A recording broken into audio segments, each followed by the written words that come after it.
नमस्कार, capital TV देख रहे हैं आप। मैं हूं आपके साथ पूजा। 22 अप्रैल 2025 पहलगाम की वादियां उस दिन खून से लाल थी। धर्म पूछकर, नाम पूछकर 26 निर्दोषों को आतंकियों ने गोलियों से भून दिया।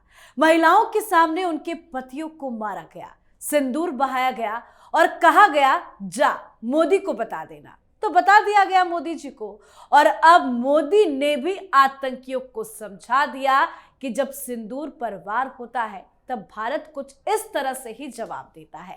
पहलगाम का बदला ऑपरेशन सिंदूर के जरिए लिया गया है। ऑपरेशन सिंदूर के तहत पाकिस्तान और पाकिस्तान के अवैध कब्जे वाले जम्मू कश्मीर में आतंकवादियों के ठिकानों पर हमला किया गया।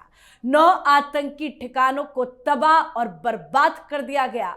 ऑपरेशन सिंदूर जो सिर्फ एक सैन्य कार्रवाई नहीं है, यह सिंदूर का शौर्य था। यह भारत की नारियों के आंसुओं का जवाब था। यह उनके सिंदूर की लाज का प्रतिशोध था।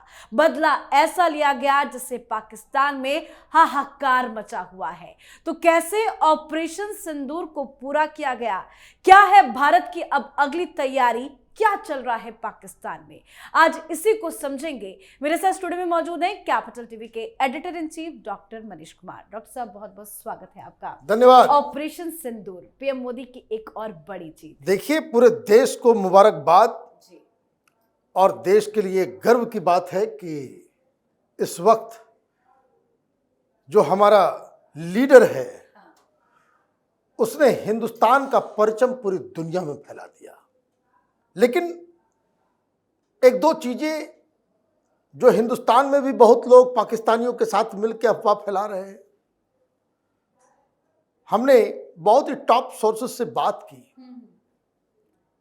सोशल मीडिया में बहुत चल रहा है कि 3 राफेल को गिरा दिया गया, 5 राफेल को गिरा दिया गया। ये पूरी तरीके से फेक न्यूज है। ये पाकिस्तानी प्रोपेगेंडा करते हैं। कांग्रेसी और बाकी विपक्ष के लोग जो है वहां रीट्वीट करके सवाल खड़े करते हैं कि भाई बताया नहीं गया कुछ।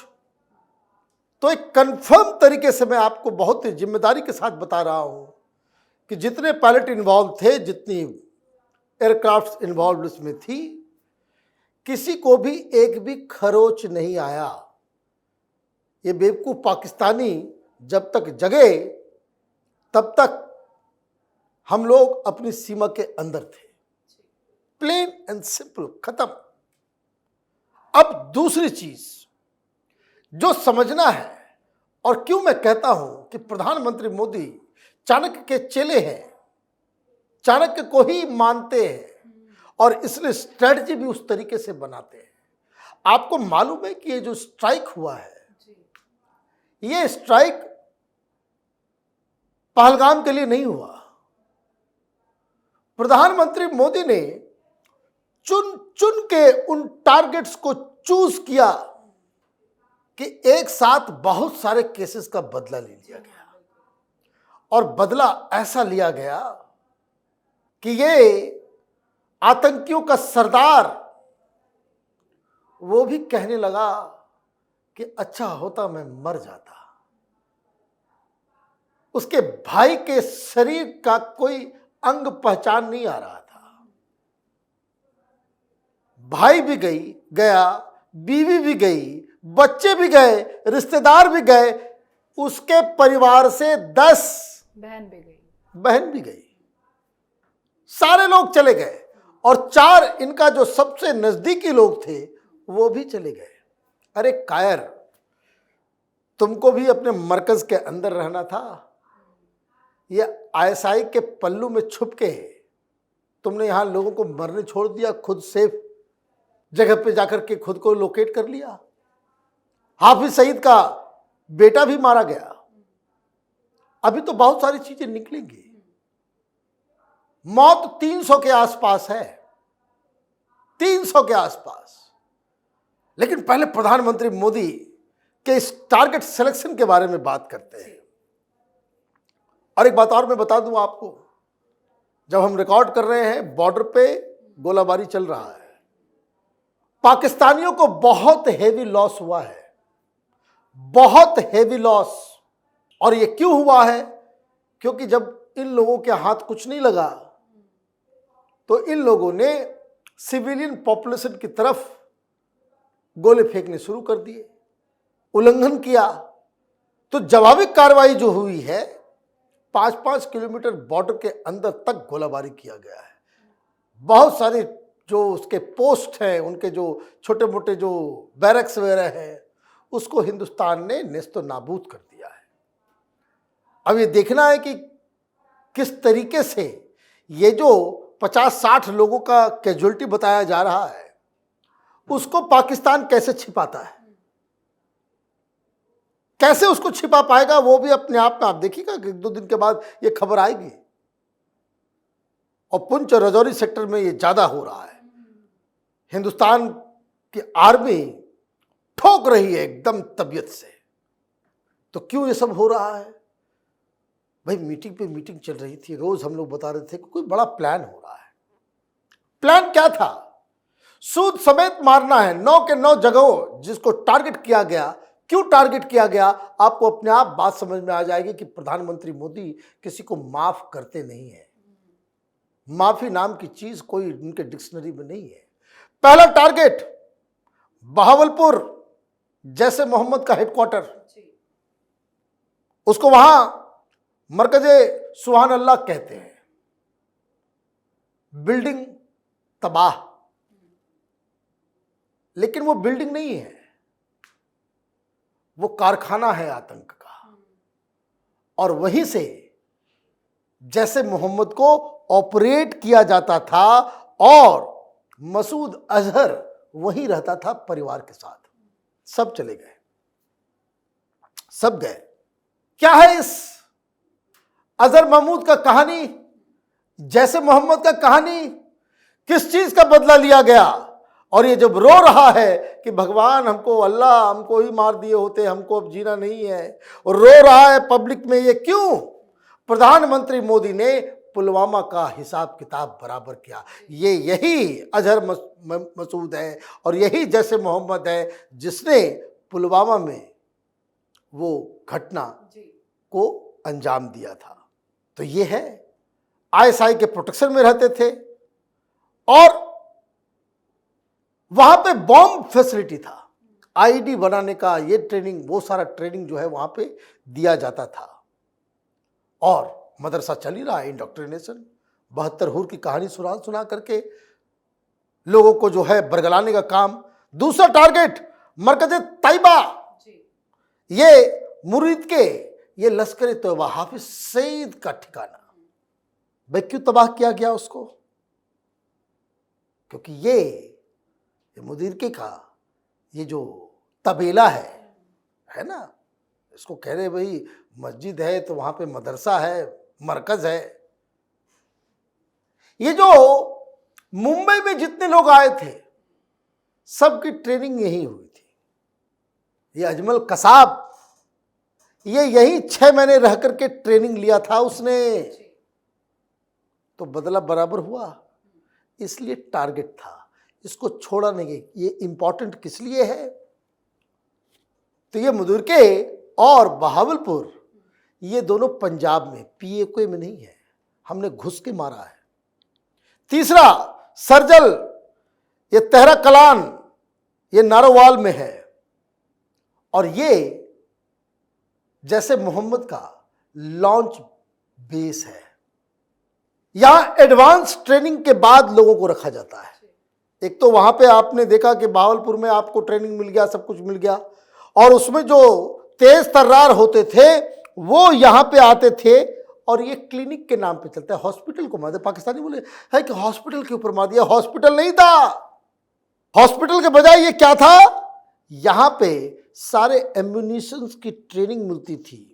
और ये वो जगह था कि जो तेज तर्रार लोग थे, कि भाई पैसा भी तो चाहिए आतंकवादी संगठन के लिए, तो नारकोटिक्स का जो धंधा होता था कि ये जम्मू कश्मीर पंजाब में ड्रग्स की जो सप्लाई होती है, जिससे ये लोग पैसा कमाते। बताइए, ये अल्लाह का वॉरियर बने हुए हैं, जिहाद कर रहे हैं, धार्मिक लड़ाई लड़ रहे हैं। किस पैसे से?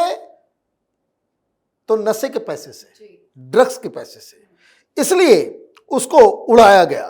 जितना स्मगलिंग ये वो सारा चीज बस वहीं से शुरू होता है। दूसरा, महमूना जोया, ये सियालकोट में है। ये हिजबुल मुजाहिदीन का कैंप है। यहां क्या मिलता है? यहां ये इरफान टांडा इसको चलाता है, वो भी शायद हलाक हो गया, खत्म हो गया। और ये एक स्कूल के अंदर ये मरकज चल रहा था और यहां पे जो हाईली मैकेनाइज्ड एम्युनिशंस की ट्रेनिंग, जैसे आरडीएक्स वाला जो कहते कि वहां ब्लास्ट, वो कहते थे ना कि भाई हिजबुल मुजाहिदीन ने किया। तो ये बॉम्ब का कारखाना हिजबुल वालों का ये था।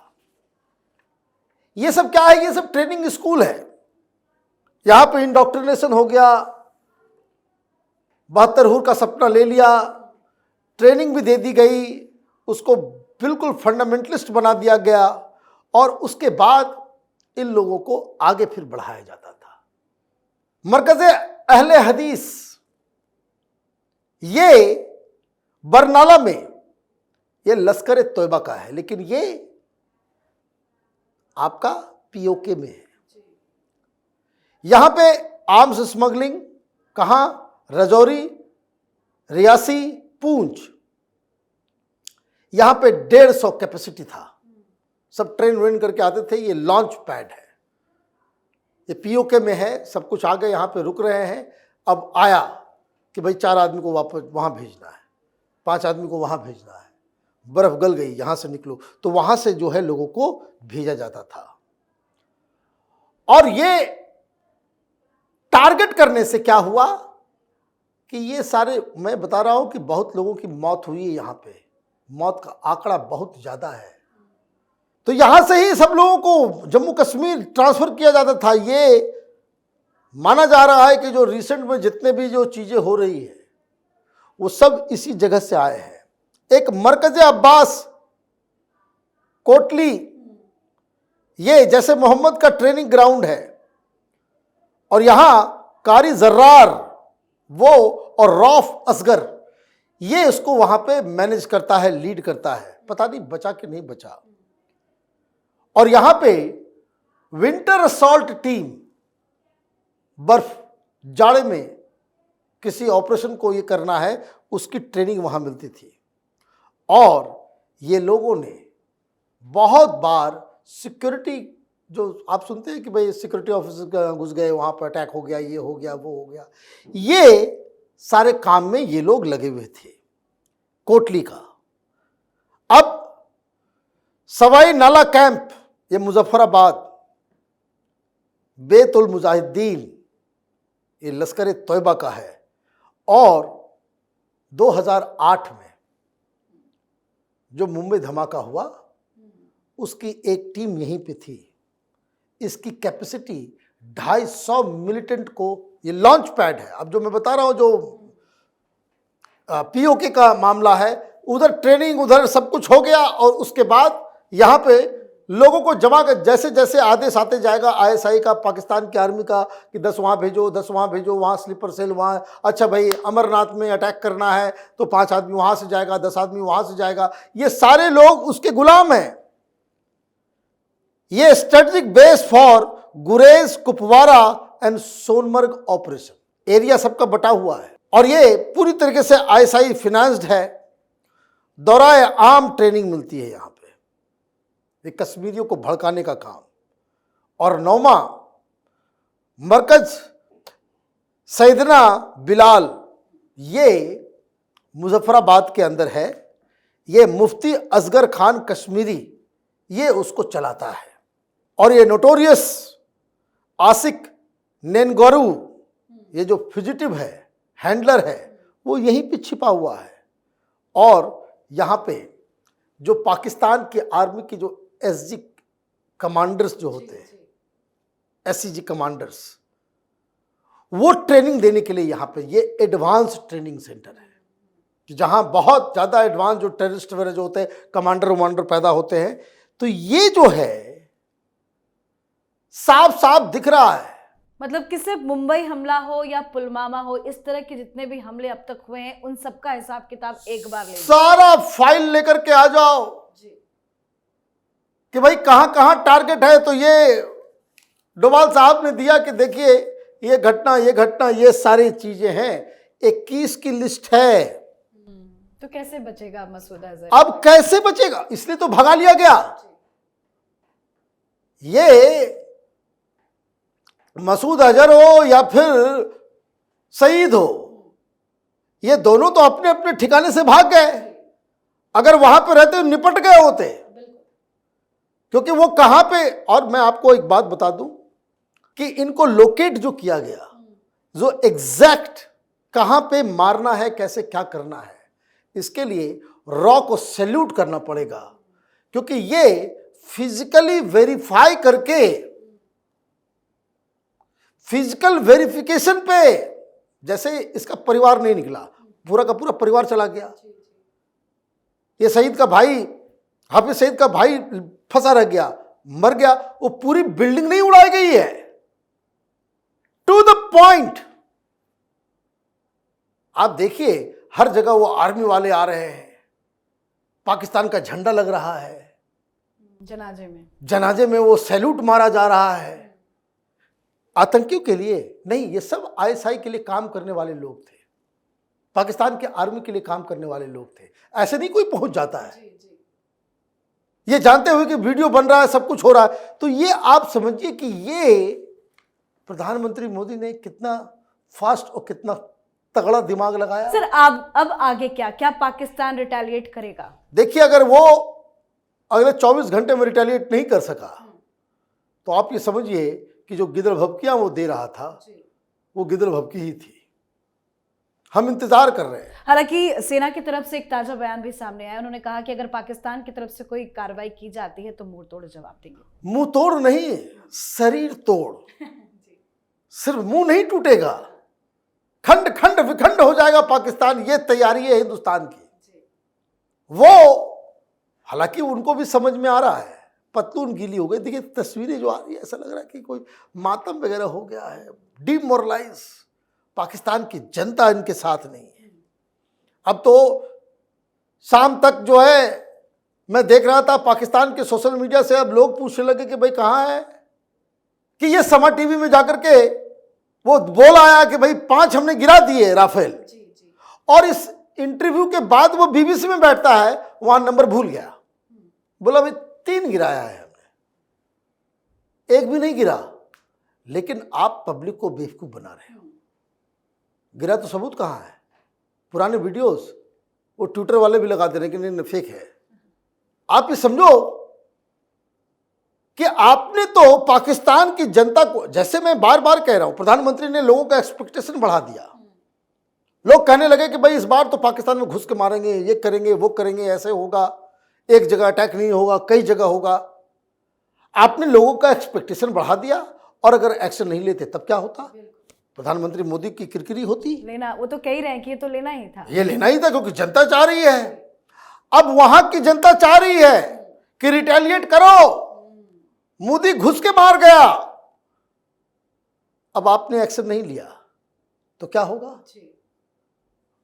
और मैं आपको एक चीज और बता दूं, ये जो कहानी चल रही है ना, कहानी जो चल रही है अटैक की और उसका, प्रधानमंत्री मोदी को ये लोग समझ ही नहीं पाया। खेल पानी का है, न्यूक्लियर बम वो वाटर बम है, ये सब तो फुलझड़ी है। ये डायवर्जन में, और ये पाकिस्तानियों को बेवकूफ बनाना बड़ा आसान काम है। आपने ललकार दिया, अभी देखते जाइए, अभी ये फू फा करना चालू कर देंगे, न्यूक्लियर बम मार देंगे, ये कर देंगे, वो कर देंगे। वो हम लोग साइड में वो कहते सीकिया पहलवान है ना, सीख की तरह दुबला पतला आदमी, और बातचीत जो है दारा सिंह की तरह जो है वो पहलवान की तरह बातचीत करना, ये पाकिस्तान की औकात है।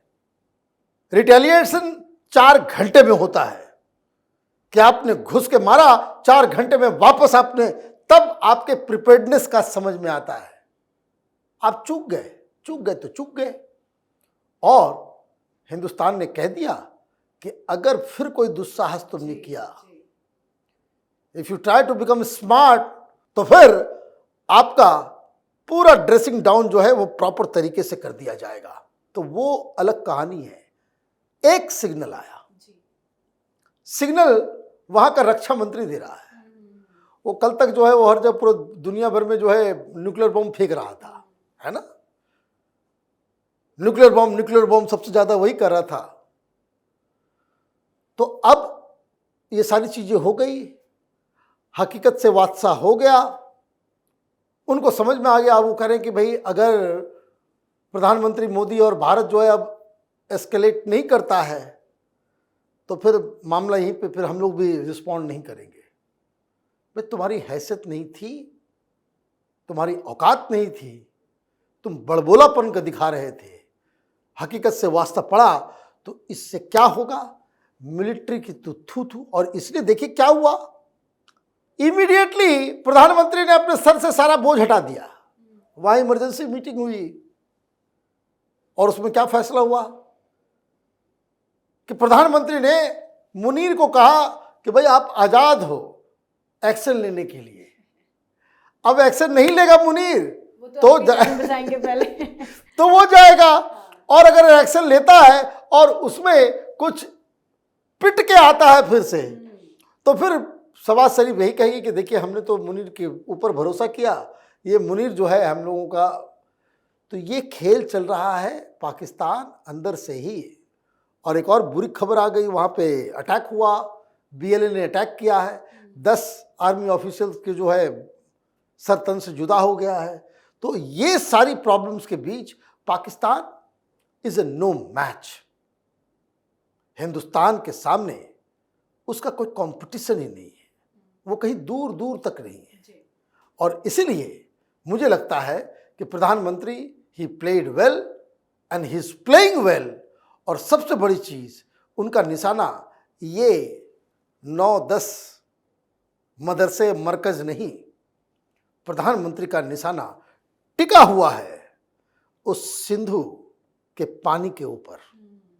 वो सूखेगा, पाकिस्तान घुटनों पे आ जाए। बिल्कुल सर, बहुत बहुत धन्यवाद समझाने के लिए। धन्यवाद। तो पहलगाम आतंकी हमले का बदला भारतीय सेना ने ऑपरेशन सिंदूर से ले लिया है। आतंकियों ने 22 अप्रैल को जम्मू कश्मीर के पहलगाम में नाम और धर्म पूछकर 26 लोगों को गोली मार दी थी और महिलाओं से कहा था कि जाकर मोदी को बता देना। आतंकियों ने महिलाओं के सामने उसका सुहाग, उसका सिंदूर उजाड़ दिया था। इसको लेकर देश भर में गुस्से का माहौल था। आतंकी हमले के बाद प्रधानमंत्री नरेंद्र मोदी ने कहा था कि जिन्होंने ये हमला किया है उन आतंकियों को और इस हमले की साजिश रचने वालों को उनकी कल्पना से भी बड़ी सजा मिलेगी। तो आज भारत ने जवाब दे दिया है। मोदी ने बता दिया है कि भारत चुप बैठने वाला नहीं है, घुसकर मारने वाला है। तो आप अपनी राय कमेंट करके लिखिएगा। देखते रहिए कैपिटल टीवी। नमस्कार।